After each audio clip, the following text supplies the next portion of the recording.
and we try to make sense of it for you. Brazier is drive time for radio and TV. It's fast, it's punchy, it's opinionated, there's a Brazier angle and a little bit of levity. That's the question. That's two questions, actually. That's Brazier, Monday to Thursday, 4 till 6 on GB News. Hello, I'm Michelle Dewberry and you can join me every weekday 6 till 7 on Jubes and Kerr. Me and my panel will get stuck right into the day's events and I can tell you, in fact, I can warn you, expect some robust debates, some strong opinions and perspectives from both sides of the fence. It's about you at home as well. I love to read out all of your comments, or at least as many as I can. So join me, Michelle Dewberry, Monday to Friday, 6 till 7 on Jubes and Kerr. I'm Dan Wootton. Join me Monday to Thursday from 9 to 11 for the feistiest and most fun news debate on TV, where free speech reigns. I'll bring you a sharp take on the day's biggest stories, bombshell newsmaker interviews, and A-list guests. And I guarantee you, no spin, no bias, no censorship, and no reason to go to bed. That's Dan Wootton tonight, Monday to Thursdays from 9 on GB News.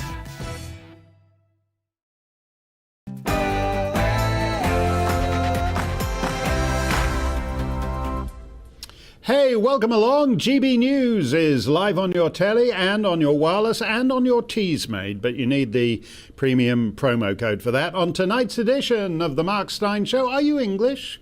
Scouse, Black Country, Somerset, whatever? Do you find yourself listening to Nicola Sturgeon, the Shinners, whatever that Welsh bloke's called, and occasionally wondering, gee, what did I ever do to deserve being stuck in the same country as those guys? So never mind the SNP and Sinn Féin demanding a referendum. Is it time for England to secede from the United Kingdom? We'll kick that around with Neil Oliver, but let me know what you make of it. Regardless of which side of the Anglo-Celt divide you fall, email me, gbviews@gbnews.uk. You can tweet me at gbnews. Feel free to be as vicious as you wish about the other inmates of this kingdom. Also tonight, Dr. Aseem Malhotra, the eminent COVID contrarian, is here. And Keir Starmer and Angela Rayner may be happy to take the knee to Black Lives Matter, but Leilani Dowding is less impressed. All that coming up after Polly Middlehurst with the latest news.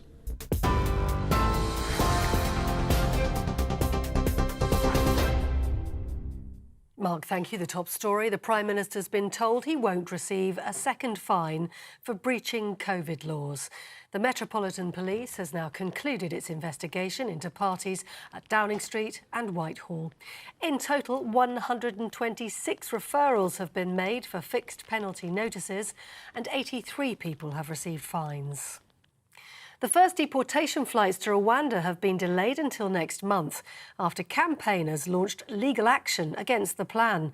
The first 50 asylum seekers have been told they'll be flown to the East African country where they'll be housed in apartment blocks. Rwandan officials say they'll be free to come and go and won't be treated as prisoners. If their applications are successful, they'll then have to find their own accommodation. A musician fascinated by serial killers has been jailed for life for the murder of Bobby Ann McLeod. The 18-year-old was hit twice on the head while she waited for a bus in Plymouth last November. Cody Ackland then put her in his car and killed her in a remote car park on Dartmoor. He'll serve a minimum of 31 years. Finland and Sweden say they'll address Turkey's concerns over their NATO ambitions, with discussions to continue in the coming days. The leaders are in Washington meeting President Biden, who says both countries meet all NATO requirements. He's submitting paperwork to the US Congress for speedy approval if all 30 NATO members agree to the expansion. A Ukrainian prosecutor is seeking a life sentence for a Russian soldier in the first war crimes trial since Moscow's invasion. 21-year-old tank commander Vadim Shishimarin has pleaded guilty to the murder of an unarmed civilian. In court, he apologised to the victim's widow and asked for her forgiveness. Prosecutors say he fired several shots from a car after being ordered to do so. Here, the Joint Committee on Vaccines and Immunisation is now advising all people over the age of 65 are to be offered a COVID booster jab this autumn.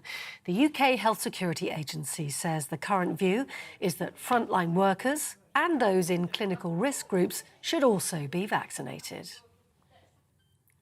And the winners of the UK's biggest ever lottery prize have been revealed. Joe and Jess Thwaite claimed a record-breaking £184 million jackpot on a lucky dip ticket. The Gloucester couple, who've been married for 11 years, say they now have time to dream. Good for them. On TV, online and on your radio via DAB+. You're with GB News, and now it's time for Mark Steyn.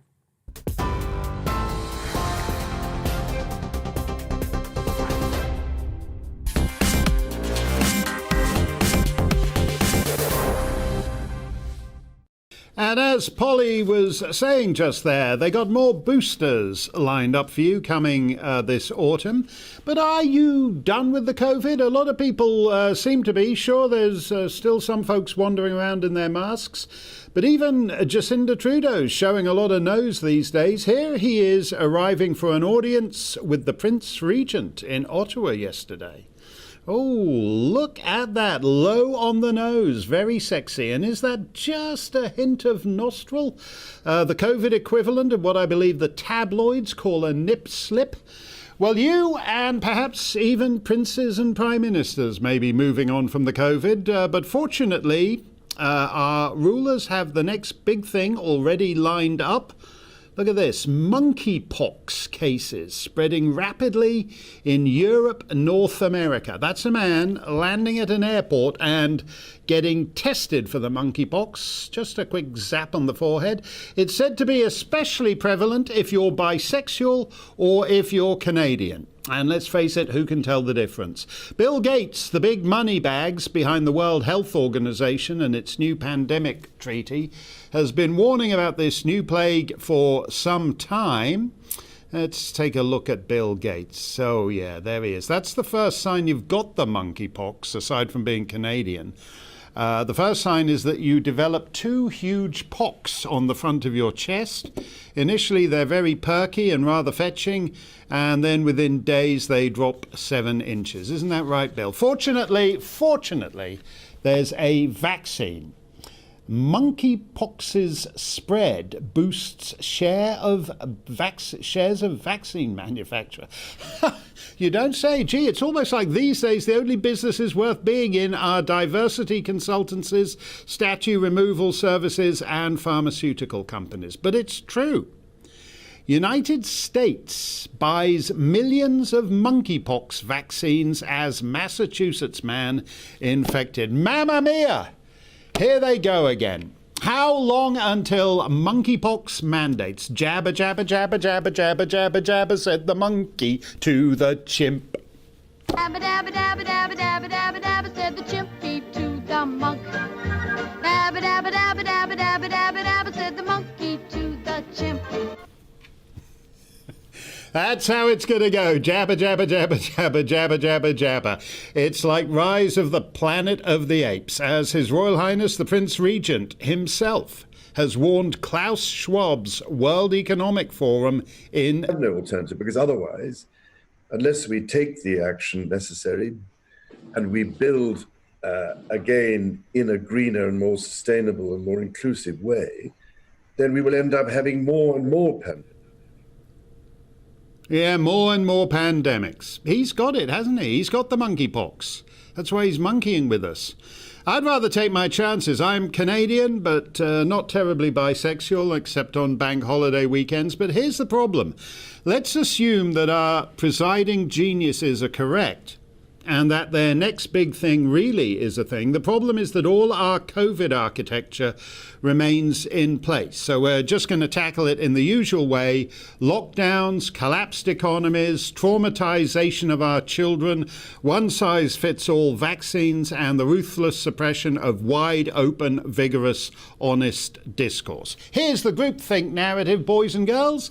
And if you disagree, Andrew Neil and Twitter and the British Board of Film Censors and self-proclaimed fact-checkers like Full Fact fully funded by American bazillionaires to kill British free speech. All these people are going to come down on you like a ton of monkeypoxed bisexual Canadian bricks. We need the last 2 years fully repudiated, its grotesque laws and powers repealed to ensure it never happens again. No more of the big shut up, no matter how many monkeypoxes and pangolin poxes and aardvark poxes are unleashed upon us. Let me know what you think. gbviews@gbnews.uk is our email address. COVID is not, in fact, over. I don't mean the virus or its variants, but the ongoing damage from 2 years of utterly insane public policy with regard not only to, say, our children's mental health, but to the physical health of all kinds of hitherto healthy people. Now, I should say, before you start twitching to report me to Ofcom, go ahead and make my day, but I'm going to give you a warning. These are official numbers from the Office for National Statistics. May 22 labour market overview, and they don't look entirely normal to me. Labour market, let's have a look at this graphic. This is the working age population of the United Kingdom, that's 16 to 64. And the percentage of them who aren't working, not because they are unemployed, as that term is legally defined, but just because, for whatever reason, they've checked out of the labour market. You see that modest spike in the spring of 2020? That's the COVID. Okay, that's when it breezed in from Wuhan and descended on northern Italy and then made its way over the English Channel. That's the COVID in the spring of 2020. But then you see this much bigger spike starting in the spring of 2021 and continuing to rise into the top right-hand corner of early 22. What's all that about? What's all that about? A lot of graphs not looking quite right these days. Curious. And then there are the strange stories, tragic stories, but also strange.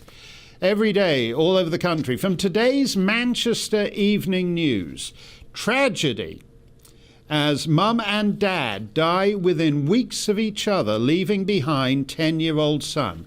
Dad dead of cardiac arrest, mum dead of stroke and heart attack. She had 2 blood clots, one in her heart, one in her brain. Both mum and dad in their 40s, but dead within a month of each other. This is not normal, this is not statistically probable, but it's reported by our entirely uncurious groupthink media as just a bit of bad luck. My position is that we actually need to be able to talk about all this stuff. We should be able to talk to AstraZeneca, whose vaccine has killed the husbands and fathers of several of my guests this past fortnight. That's the coroner's verdict, by the way, official from the coroner. And yet AstraZeneca still refuse to respond to our emails. They've got their knighthoods and damehoods, so having to answer questions about people who are pushing up daisies is too big a yawneroo for them. Worse than that, our widows and orphans haven't received a penny. The government is spending money that will not exist in any real-world sense until the 22nd century, yet it hasn't got tuppence halfpenny for those whose lives have been ended or ruined by a vaccine they never needed to take. Oh, just another one of those stories that I happened to see just before I came on air. This is from the Herald in Scotland. Investigation launched amid second, quote, unusual spike in neonatal deaths in Scotland. Second unusual spike in neonatal. There's so many unusual things happening. But if you mention it on the internet, Twitter's follow the science, zombies must follow the science. They get them taken down because they're harshing their mellow, or as the thought police call it, disinformation. Dr. Aseem Malhotra is a respected cardiologist, or he was until the control freaks started trying to take him out. It hasn't slowed him down, though. This weekend he'll be heading up a conference with the Public Health Collaboration. Doctor, it's great to see you. What's lying behind this conference? What are you going to be talking about there? Great to be on, Mark. So this is a registered charity that is having the first conference since lockdown. And what separates us from other organisations or charities is that we are essentially a mix of doctors, patients, nurses, members of the public. In fact, we've got 500 members. half of them are healthcare professionals and half are members of the public. And we've come together really with a mission to try and campaign on improving the nation's health, which, as you know, has been, dire. We have this huge obesity epidemic. We have increasing burden of chronic disease. We have the fact that UK life expectancy has stalled since 2010. In certain parts of the country, it's getting worse. So what we want to do is really come together and discuss these issues and campaign on various topics, from how do we improve the food environment to getting the right information to members of the public on and patients on what they should be eating in terms of healthy eating. How do we have more transparent, honest conversations with patients when it comes to medication prescription? You've alluded to this issue around vaccines here today, but in general, Mark, I think it's important that we first start by understanding that no drug is safe. Even prior to COVID pandemic, we have this big problem of too much medicine. It's estimated that prescribed drugs, what your doctor prescribes for you, is the third most common cause of death after heart disease and cancer. Yeah. And this has been something that's been creeping over several decades because of too much pharmaceutical industry influence. What does that mean? Well, it means biased funding of research that doctors make clinical decisions on because of commercial influence, where the data is essentially corrupted, where benefits of drugs are exaggerated, harms are underplayed, and then we see the results in the real world. So these are big, big problems that haven't been addressed. And really what we want to do as a public health collaboration is bring people together and offer solutions, but it also means standing up and speaking truth to power. In fact, a few years ago, I spoke to the former editor of the New England Journal of Medicine, which, as you know, is the highest impact medical journal in the world. And she said to me, the real battle we have in healthcare, Mark, is one of truth versus money. If you look at real world data in the United States, up to 50% of healthcare activity brings no benefit to the patient. It's either wasteful or causes harm or is inappropriate. We're going down that line to some degree in the UK, and I think we need to tackle it head on.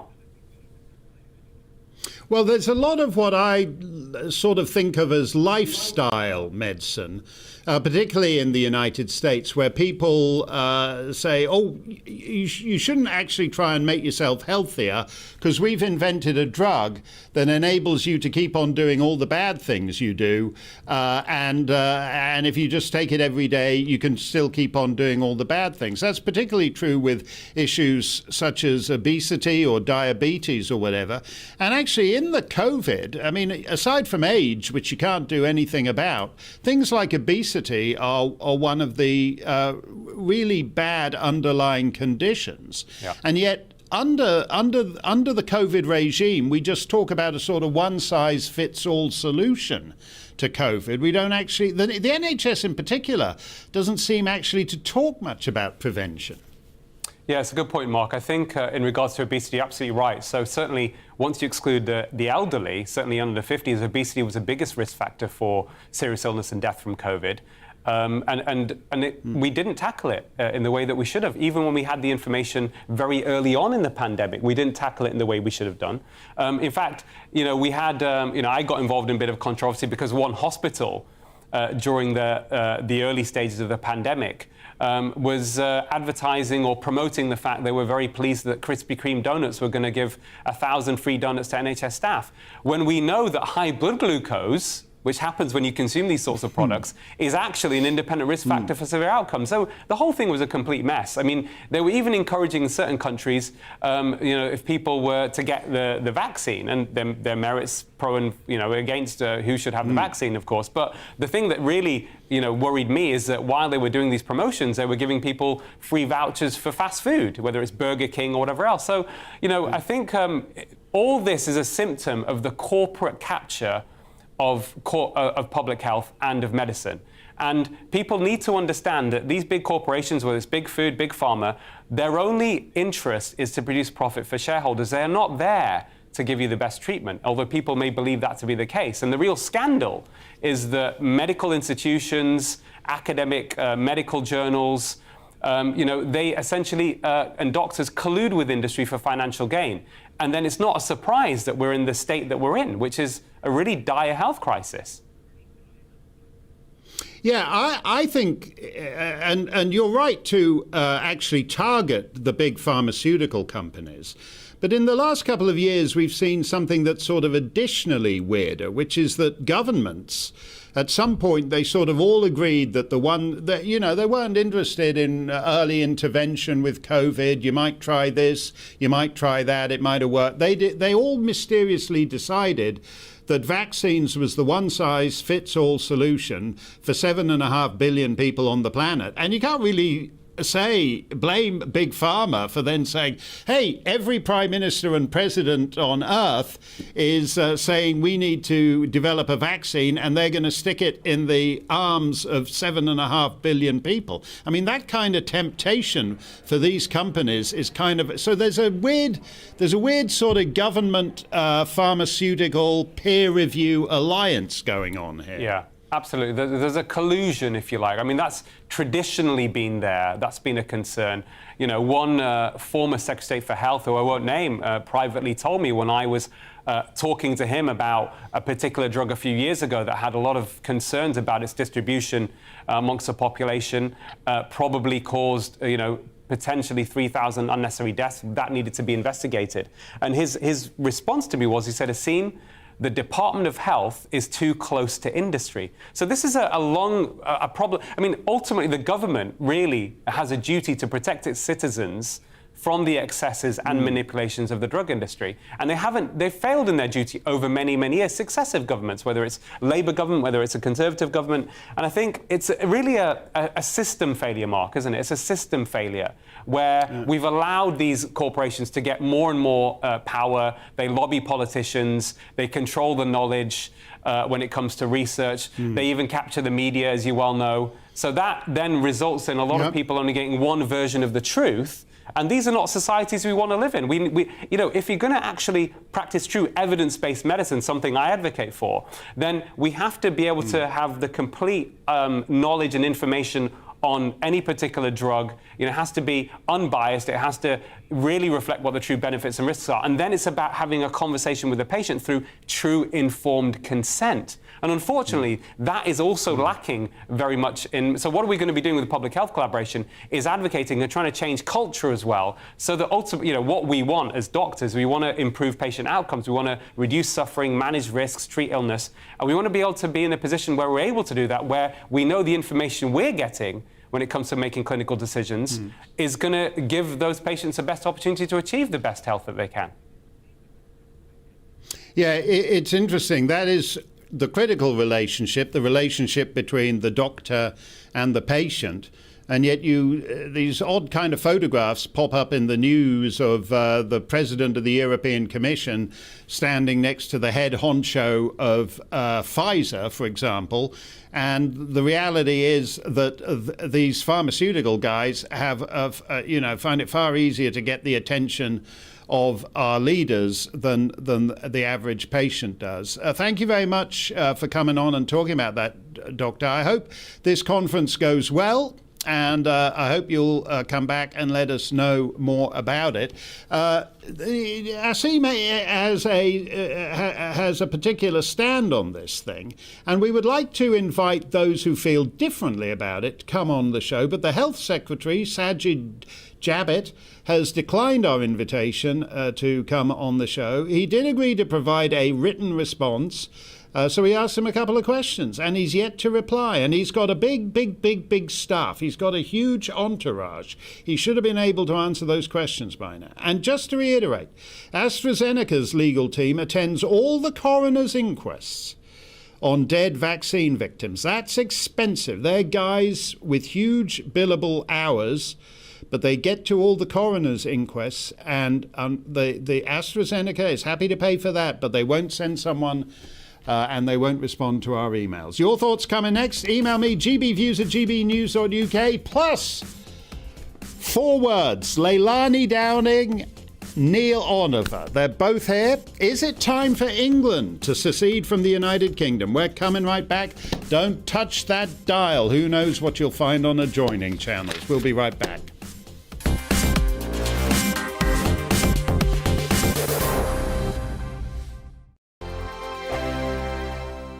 Every morning from 6 o'clock, we'll wake you up with GB News Breakfast with all the stories you didn't know from the night before. So whether it's serious news, entertainment, or your own views from all over our great nation, we're here to kick off your day with a smile. The national media should be reflecting and reporting what's happening here. You will notice the Northwestern accents. Whether you're with us on TV, radio, or online, every morning, it's breakfast from 6 a.m. Hope you can join us. On radio, they call it the drive time slot, 4 p.m. until 6 p.m. as listeners head home. It's that part of the schedule when the dust of the day's events begin to clarify, and we try to make sense of it for you. Brazier is drive time for radio and TV. It's fast, it's punchy, it's opinionated, there's a Brazier angle, and a little bit of levity. That's the question. That's two questions, actually. That's Brazier, Monday to Thursday, 4 till 6 on GB News. Hello, I'm Michelle Dewberry, and you can join me every weekday 6 till 7 on Jubes and Kerr. Me and my panel will get stuck right into the day's events, and I can tell you, in fact, I can warn you, expect some robust debates, some strong opinions and perspectives from both sides of the fence. It's about you at home as well. I love to read out all of your comments, or at least as many as I can. So join me, Michelle Dewberry, Monday to Friday, 6 till 7 on Jubes and Kerr. I'm Dan Wootton. Join me Monday to Thursday from 9 to 11 for the feistiest and most fun news debate on TV, where free speech reigns. I'll bring you a sharp take on the day's biggest stories, bombshell newsmaker interviews, and A-list guests. And I guarantee you, no spin, no bias, no censorship, and no reason to go to bed. That's Dan Wootton tonight, Monday to Thursdays from 9 on GB News.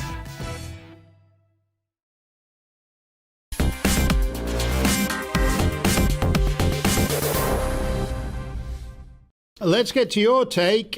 Paul says, can Big Pharma ever again regain my trust? No, because it never had it.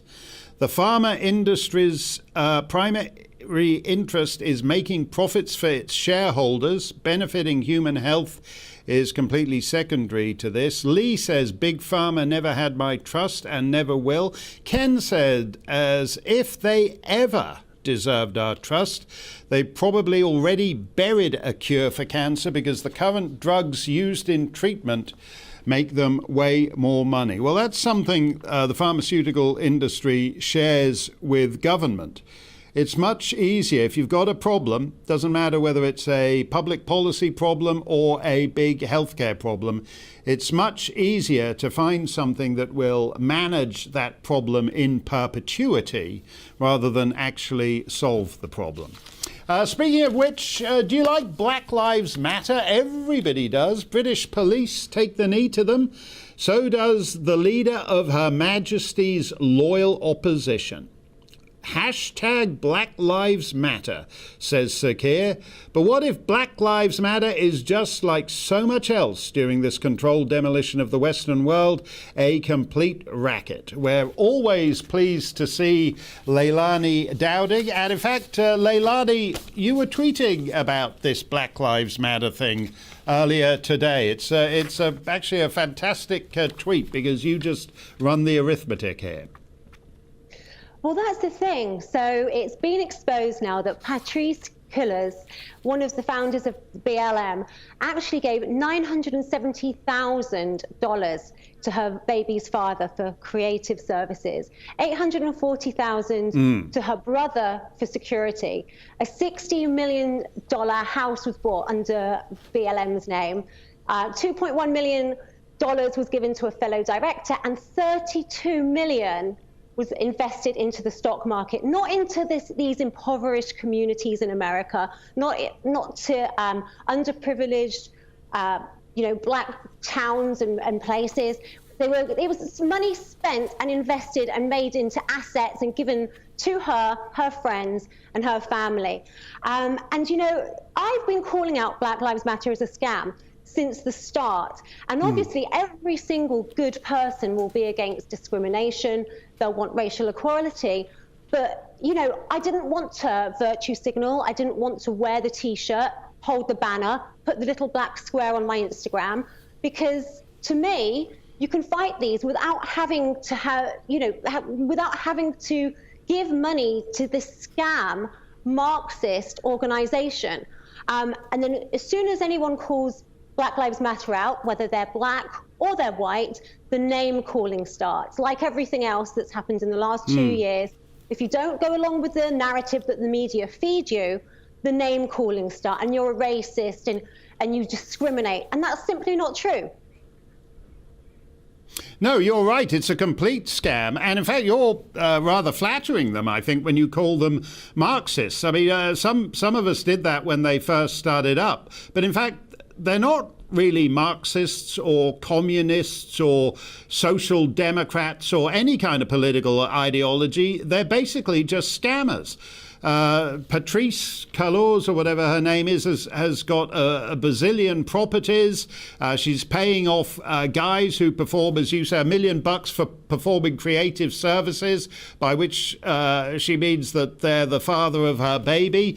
And these people do, and yet, as you also said, there was at one point, if you walk down the most fashionable shopping streets in the world, there was a day when they all blacked out their shop windows and had nothing except black paper in their windows, and then in white lettering, hashtag Black Lives Matter. So every corporation on the planet that anyone wants to buy anything from basically fell for the scam.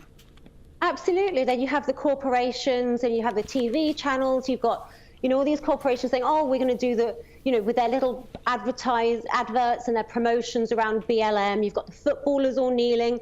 There was a point where you couldn't get away from it. And if you just said, look, I don't want to support this foundation, yet I am against discrimination, you just came under this barrage of abuse. And there were black people like Larry Elder, Candace Owens, Christian Walker, David Harris Jr., and because they were calling out BLM and what it actually stands for, they were getting so much abuse. And the funny thing, it was mostly from white liberals that were doing it, telling them what they should be offended by. I mean, I just got called out by this woman who said, you should be offended when people ask where you're from. My mum's from the Philippines. She came to England when she was 23.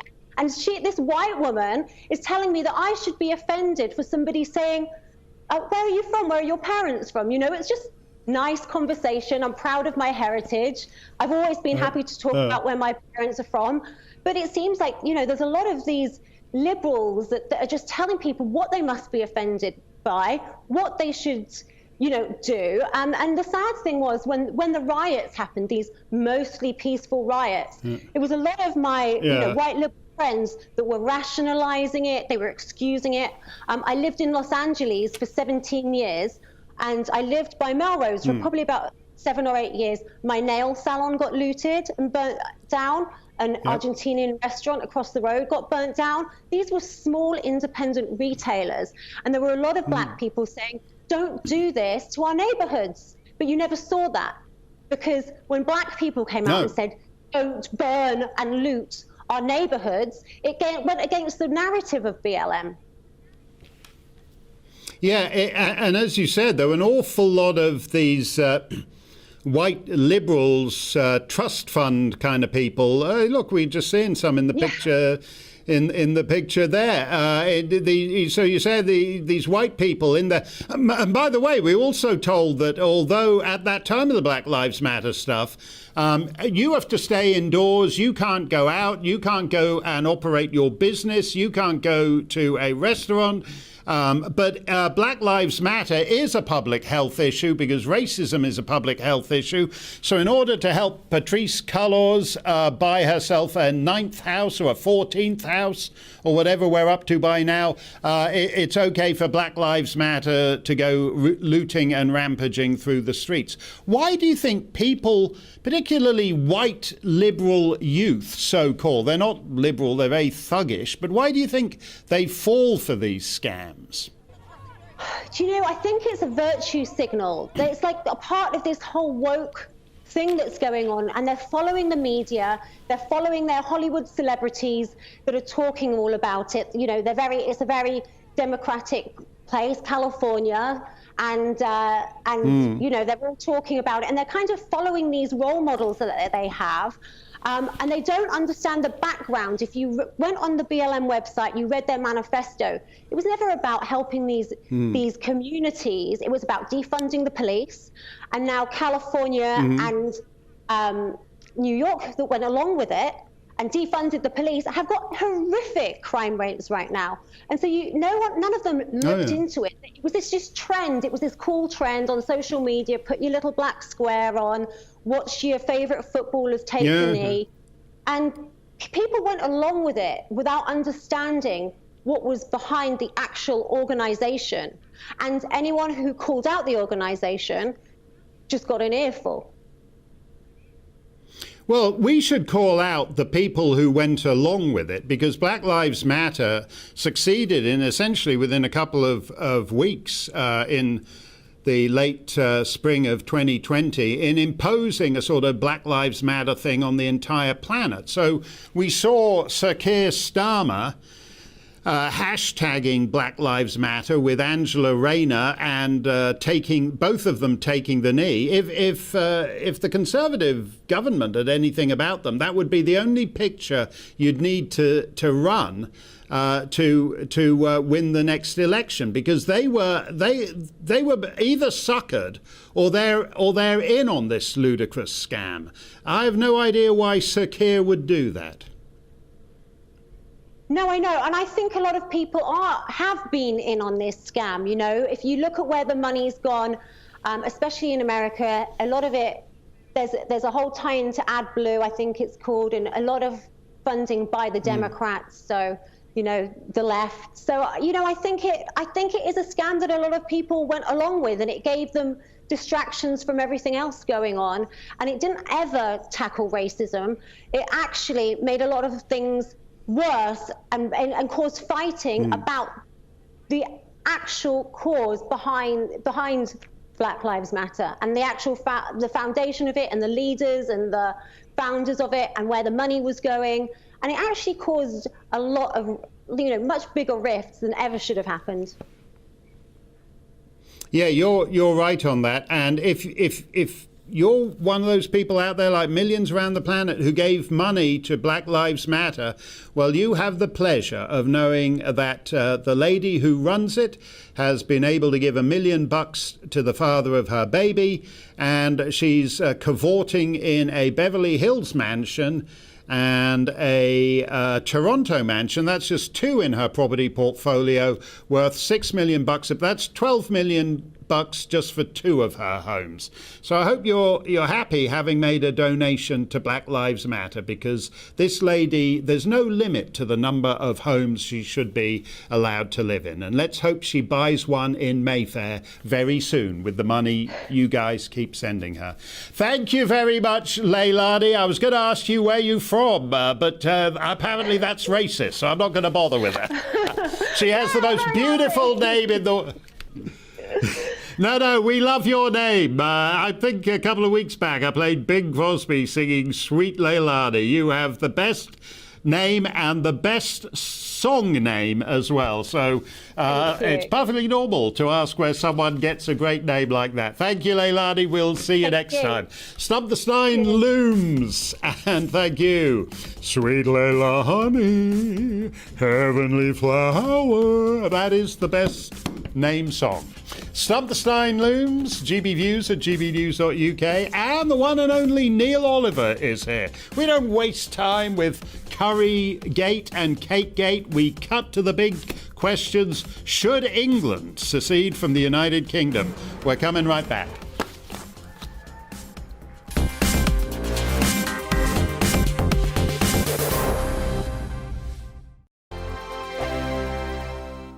Every morning from 6 o'clock, we'll wake you up with GB News Breakfast with all the stories you didn't know from the night before. So whether it's serious news, entertainment, or your own views from all over our great nation, we're here to kick off your day with a smile. And the national media should be reflecting and reporting what's happening here. You will notice the northwestern accents. Whether you're with us on TV, radio, or online, every morning, it's breakfast from 6 a.m. Hope you can join us. On radio, they call it the drive time slot, 4 p.m. until 6 p.m. as listeners head home. It's that part of the schedule when the dust of the day's events begin to clarify, and we try to make sense of it for you. Brazier is drive time for radio and TV. It's fast, it's punchy, it's opinionated, there's a Brazier angle, and a little bit of levity. That's the question. That's two questions, actually. That's Brazier, Monday to Thursday, 4 till 6 on GB News. Hello, I'm Michelle Dewberry, and you can join me every weekday 6 till 7 on Jubes and Kerr. Me and my panel will get stuck right into the day's events, and I can tell you, in fact, I can warn you, expect some robust debates, some strong opinions and perspectives from both sides of the fence. It's about you at home as well. I love to read out all of your comments, or at least as many as I can. So join me, Michelle Dewberry, Monday to Friday, 6 till 7 on Jubes and Kerr. I'm Dan Wootton. Join me Monday to Thursday from 9 to 11 for the feistiest and most fun news debate on TV, where free speech reigns. I'll bring you a sharp take on the day's biggest stories, bombshell newsmaker interviews, and A-list guests. And I guarantee you, no spin, no bias, no censorship, and no reason to go to bed. That's Dan Wootton tonight, Monday to Thursdays from 9 on GB News.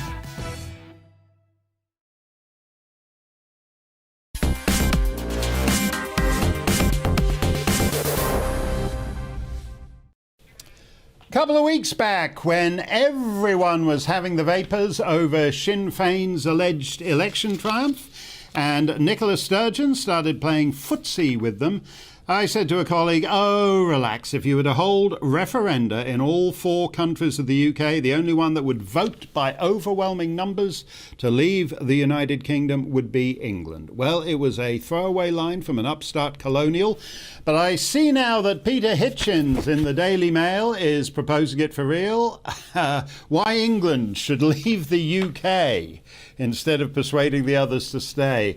And Peter was talking about it with Bev Turner on Brazier earlier today. I thought we'd see what Neil Oliver, whose show airs every Saturday here on GB News, I thought we'd see what Neil has to make of it. Neil, you're a doughty unionist, but there's a point, you must have run into English people who just get sick of being sniped at by various Scots and Irishmen and Welshmen as the years go by. Absolutely. It's good to see you again, Mark. I'm not a bit surprised to hear Peter's sentiment. Peter Hitchens, who I very much admire, and a great deal of his thinking chimes with my own in relation to all manner of subjects and issues of the day. I suspect there might be an element of mischief making in it. You said yourself that when you said it to a friend, it was a throwaway remark. I've seen Peter on GB News a couple of times in the last couple of days, and I've seen him smile more in the last 48 hours on GB News than I've ever seen him smile, I think, in any other context at any point in my life. So I think something about the channel's agreeing with him. But then again, maybe as well as there perhaps being some mischief making in it from him, perhaps he's 100% serious. I don't actually know. I completely agree with his thesis, part of his thesis, that he wants to celebrate England and Englishness for their own sake, and England should proudly fly its flag, absolutely celebrate its language, celebrate the colossal positive contribution England has made to these islands and to the wider world. But then I feel the same about the pride that ought to be felt by Welsh, Irish and Scottish people besides. And yes, I think I do also, as you say, I sympathise with English people who have spent the best part of a decade now listening to, well, at least the SNP north of the border, carping and harping on about wanting an independence that the majority of the people of Scotland have never wanted, as is demonstrable by the result of the 2014 referendum and, and any meaningful polls at any point ever since. But the fact is that the activists and the agitators of the SNP, although they are a minority, have been very effective at getting most of the airtime, most of the time with the loud hailers, and have given the rest of Britain to understand that Scotland wants to break away, which it doesn't. That has never been the majority view. So there's a distortion that has been whipped up by the Scottish National Party and all the little wizards. I think the same about English people, Scottish people, Irish people, Welsh people. I do not believe in my heart that the majority of the people of these islands, want the disruption that would be wrought by that kind of official political constitutional breakup. I think the vast majority of people in the British Isles want peace to get on with their lives unmolested by politicians and the rest of the troublemakers that are out there, and I count the SNP as troublemakers. But I do sympathise with where Peter Hitchens is coming from with that, what I think might be a partly mischievous thesis. When you read Peter's column, he thinks that Britishness, as it were, is largely a consequence of empire. And, as I said, just an observation from the upstart colonial, until relatively recently, Canada and Australia, for example, saw themselves as the British nations in North America and the South Pacific. And Sir Robert Menzies, the longest-serving Prime Minister in Australian history, he used to say, "I'm British to my bootstraps." Sir John A. Macdonald, the first Canadian Prime Minister, said, "A British subject I was born, and a British subject I shall die." Well, no person who seriously wanted to be politically viable in Canada and Australia would say that today for a moment. There's, Scott Morrison is going to the polls in a couple of days, and that's not going to be his October surprise, his last minute thing to put it in the net. So Britishness, in that sense, has fallen away in Canada and Australia, Jamaica, Barbados, the Solomon Islands. In a certain sense, it's not so surprising that it might also wane in these islands too, is it? You could argue that. You could make that case. I think ultimately a question like this, which comes down to a sense of self and a sense of identity and a sense of who you are, I would say I would continue to echo the sentiments that you just aired there that used to come out of Canada and Australia. But I still feel British to my core.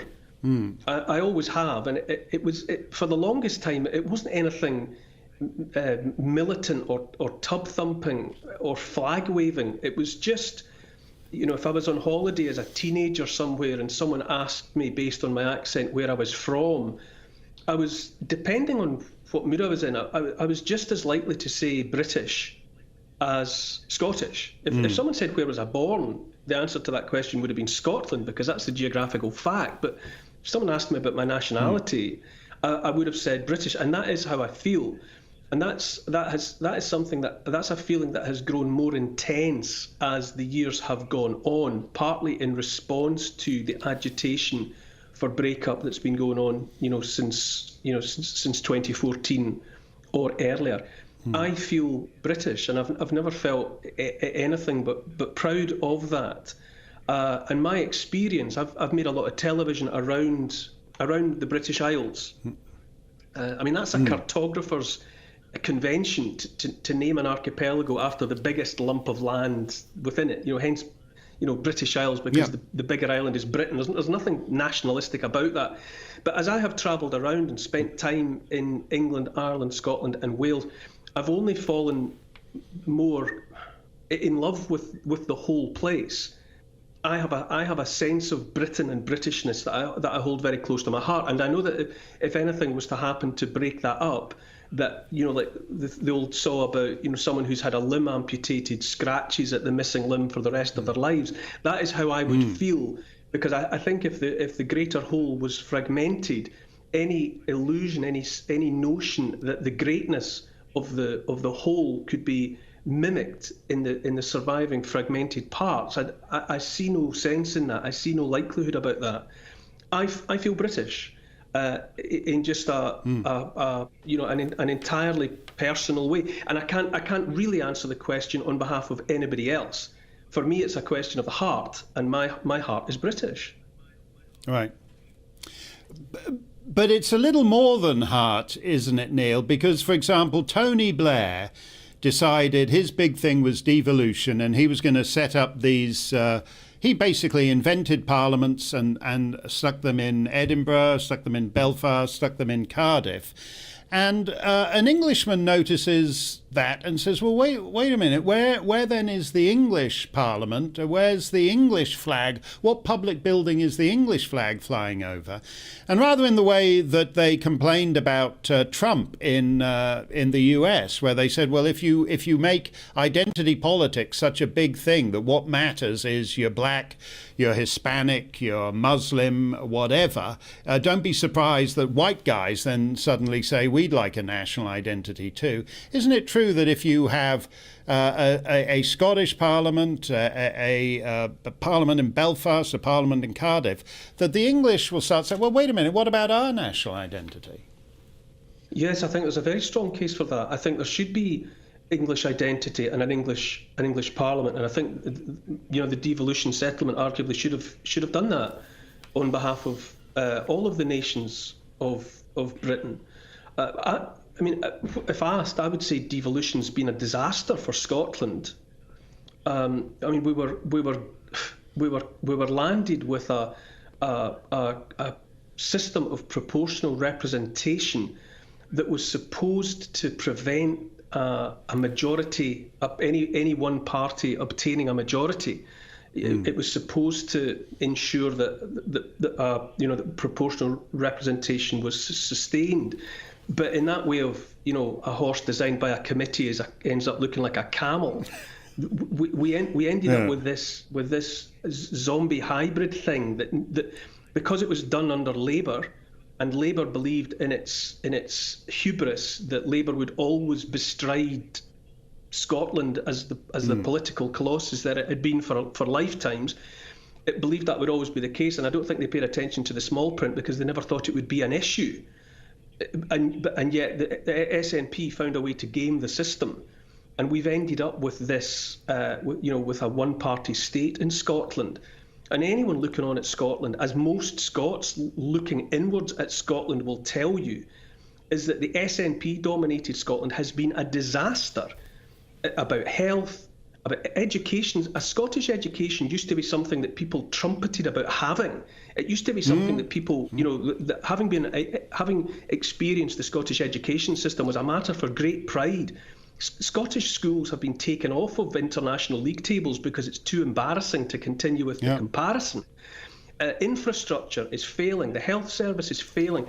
In parts of Glasgow, the life expectancy of a man is the same as a man in sub-Saharan Africa. We've got record drugs deaths.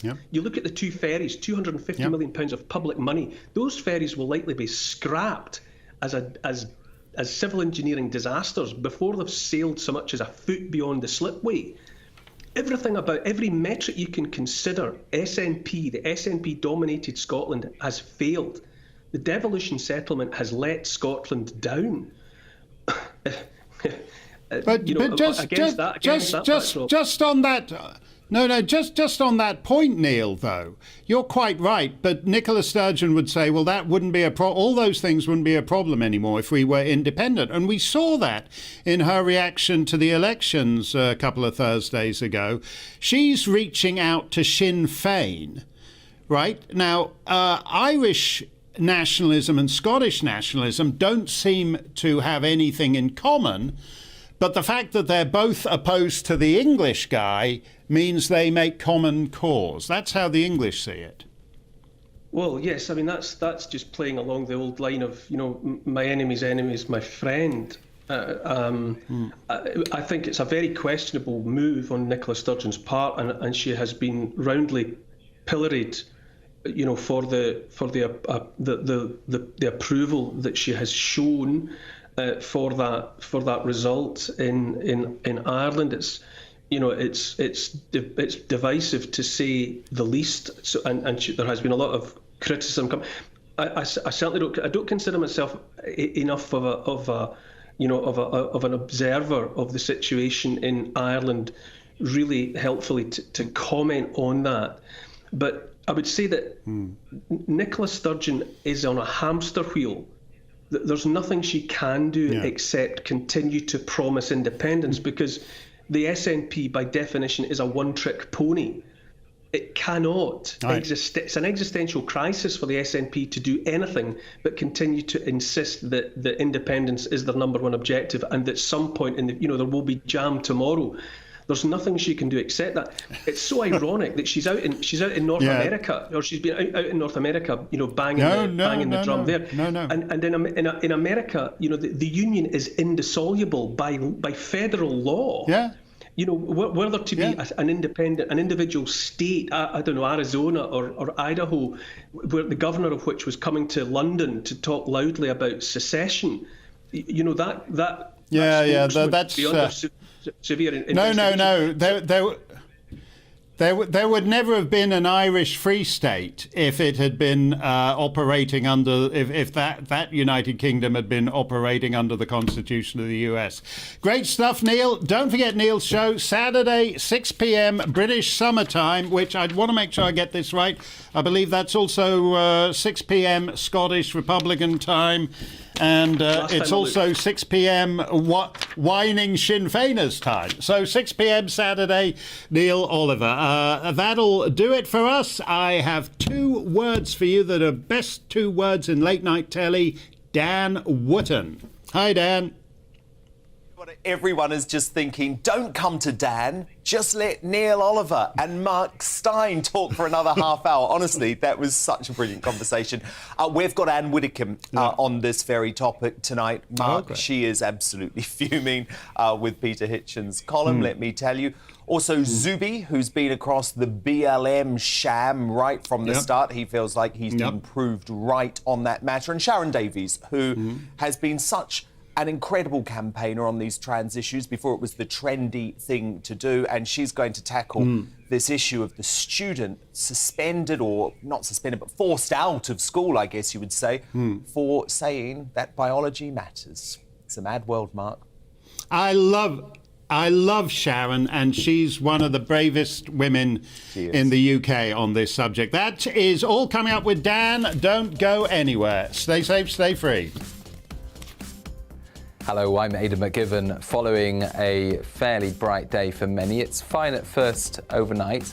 There will be rain turning up in some places by dawn, becoming more extensive through the morning, and that then is replaced by showers as an area of low pressure towards the northwest gets ever closer. But it's from the south that some rain will turn up by dawn. Initially, clear spells for England, Wales, central and eastern Scotland, but through the night, it will turn increasingly cloudy from the south, and we'll start to see 1 or 2 light outbreaks of rain into central southern England by this stage. Showers also return to western Scotland, but in between, a lot of fine weather.